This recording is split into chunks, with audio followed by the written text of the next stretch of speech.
लेकिन बारूदी भूचाल सिर्फ यूक्रेन की राजधानी कीव में ही नहीं बल्कि इजराइल में भी देखने को मिला है, जहां हिजबुल्लाह ने ताबड़तोड़ रॉकेट और मिसाइलें दागते हुए उत्तरी इजराइल के करीब 80% हिस्से को राख कर दिया।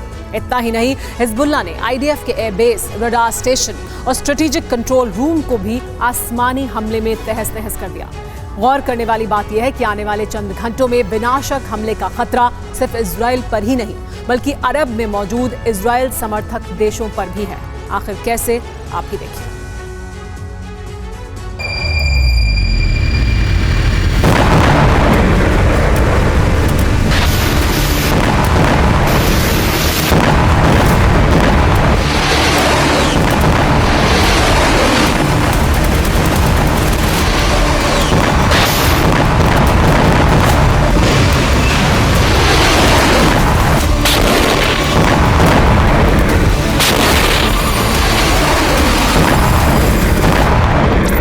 साठ से ज्यादा मिसाइलें,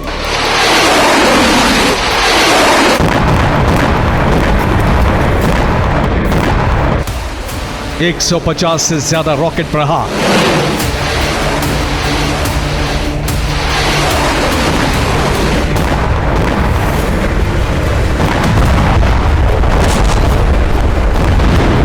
सत्तर से ज्यादा कामिकाज़े ड्रोन विस्फोट,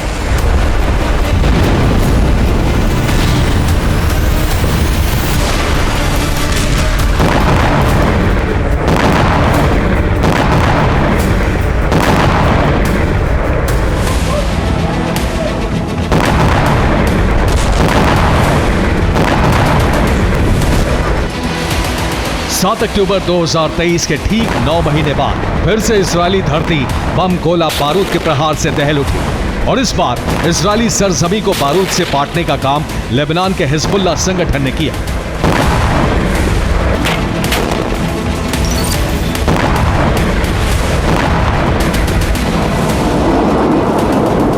गौर करने वाली बात यह है कि हिज्ब लड़ाकों का हमला इतना भीषण था जिसे रोकने में इजरायली डिफेंस तक नाकाम हो गया। दिन दहाड़े हिजबुल्लाह के लड़ाकों ने आसमानी प्रहार करते हुए उत्तरी इजराइल के कोने कोने में बारूदी भूचाल ला दिया। आपको बता दें कि हिजबुल्लाह ने उत्तरी इजराइल पर नॉन स्टॉप मिसाइल, रॉकेट और ड्रोन दागे। इजराइल के माउंट हर्मन, मेरोन और गैलिली इलाके पर हमला किया। हमले के लिए हिजबुल्लाह ने कत्यूशा रॉकेट का इस्तेमाल किया। हिजबुल्लाह के हमले में इजरायली सेना को भारी नुकसान पहुंचा। आईडीएफ का एयरबेस, स्ट्रैटेजिक कंट्रोल रूम और सैन्य सर्वेक्षण केंद्र तबाह हुए।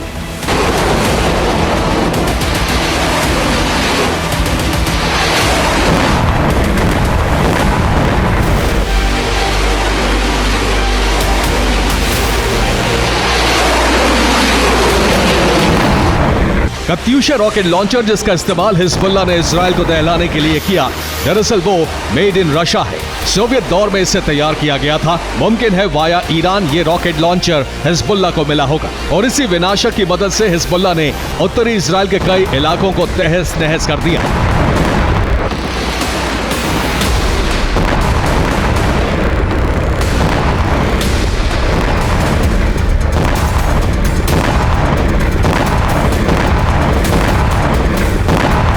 आपको बता दें कि हिजबुल्लाह ने मिसाइलों और रॉकेट से हमला करते हुए उत्तरी इलाके के 80% को जलाकर राख कर दिया।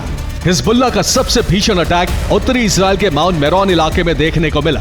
हिजबुल्लाह ने आईडीएफ के मेरोन एयरबेस को पूरी तरह से तबाह कर दिया। दावा किया जा रहा है कि हिजबुल्लाह ने मेरोन एयरबेस पर 100 से ज्यादा रॉकेट दागे, जिसका नतीजा यह हुआ कि मेरोन एयरबेस पर मौजूद इजरायली सेना का आयरन डोम डिफेंस सिस्टम और रडार स्टेशन तबाह हो गए। इस हमले में कई इजरायली सैनिक घायल हुए। जब से इजराइल लेबनान के बीच जंग की चिंगारी भड़क रही थी, तभी से यह तय माना जा रहा था कि हिजबुल्लाह पलटवार करेगा, मगर इस अंदाज में करेगा, इतना विध्वंसक करेगा, इसका अंदाजा ना तो इजरायली सेना को था और ना ही इजरायली पीएम नेतन्याहू को।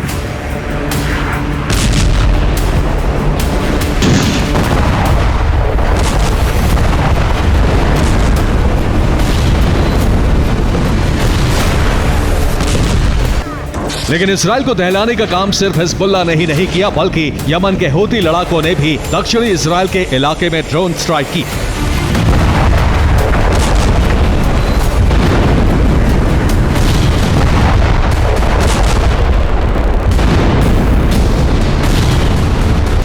दावा किया जा रहा है कि बीते 24 घंटों से इजराइल में जो बारूदी कोहराम मचा है उसका प्लान हिजबुल्लाह हूती ने नहीं बल्कि ईरान ने तैयार किया है।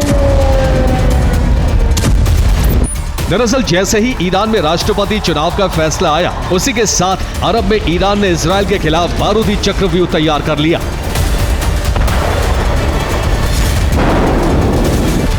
आखिर कैसे, ये भी बताते हैं। उत्तरी इजराइल पर हिजबुल्लाह को हमले की जिम्मेदारी, दक्षिणी इजराइल पर हूती लड़ाकों को अटैक का जिम्मा। अरब में इजराइल समर्थक देशों को युद्ध की चेतावनी दी। ईरान का मकसद साफ है, दो तरफ से इजराइल पर अटैक और इसके साथ साथ इजराइल समर्थकों में खौफ फैलाना। और इसके लिए ईरान ने हूती लड़ाकों को मिशन पर लगाया है। हूती ने पहले तो यूएई को धमकी दी और अब हूती ने सऊदी अरब को भी अटैक वार्निंग दे दी है, बाकायदा सऊदी अरब के ठिकानों की हिट लिस्ट जारी करके।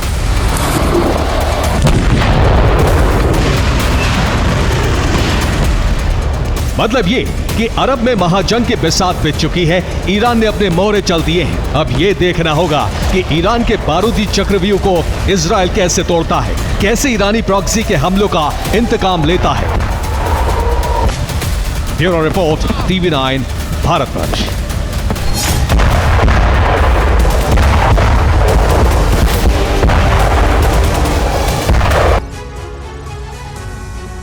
सुपर प्राइम टाइम में आज के लिए इतना ही। फिलहाल वक्त हो गया एक ब्रेक का। बने रहिए TV9 भारतवर्ष के साथ।